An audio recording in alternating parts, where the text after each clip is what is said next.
What do you make of the heat that Mitch takes in this market from time to time and now as well? Well, I mean, I think in my time here, you've learned, or I've learned that there's always a scapegoat, there's always a narrative, there's always something, and we love Mitchie. He's a great teammate, he's a great friend and a competitor, and so in the end, we're also human beings. So taking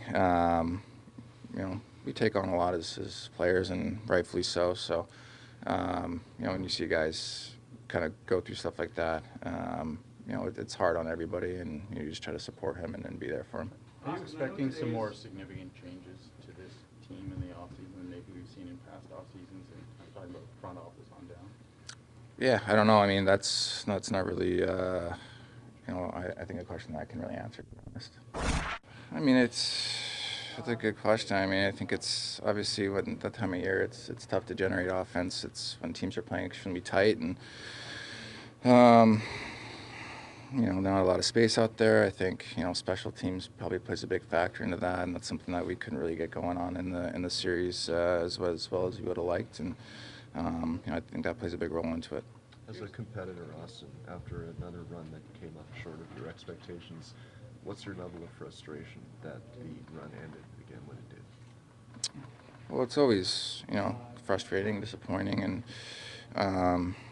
you always want more. And so when you're left, sitting here talking when there's still other teams playing, it's obviously not a great feeling. So I think it's just continue to look inward, trying to be better as individuals and collectively as a team. Auston, I know today is about the team and about your teammates and all of that, but I wonder if I can get any thoughts from you about the Coyotes actually leaving for Utah. We talked a little bit when it looked like it was happening, but it actually happened over the playoffs. Just your thoughts on that city without the team. Yeah, I think I touched on it when it happened.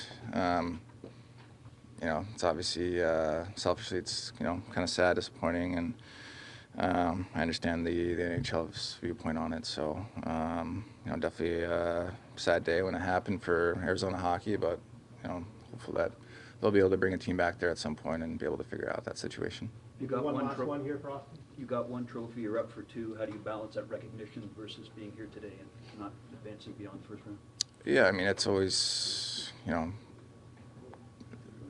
like that stuff's nice, but it's not like fulfilling. It's not like what I'm after. I just try to be the best individual that I can be, the best teammate, person, leader on the team that I can be, and obviously everybody here is after one goal, and that's to win. And so I think all the other stuff is nice, but it's not something that I'm necessarily like chasing or after that makes me feel good. It's about winning, and obviously, like I said, sitting here, it's frustrating and disappointing. So.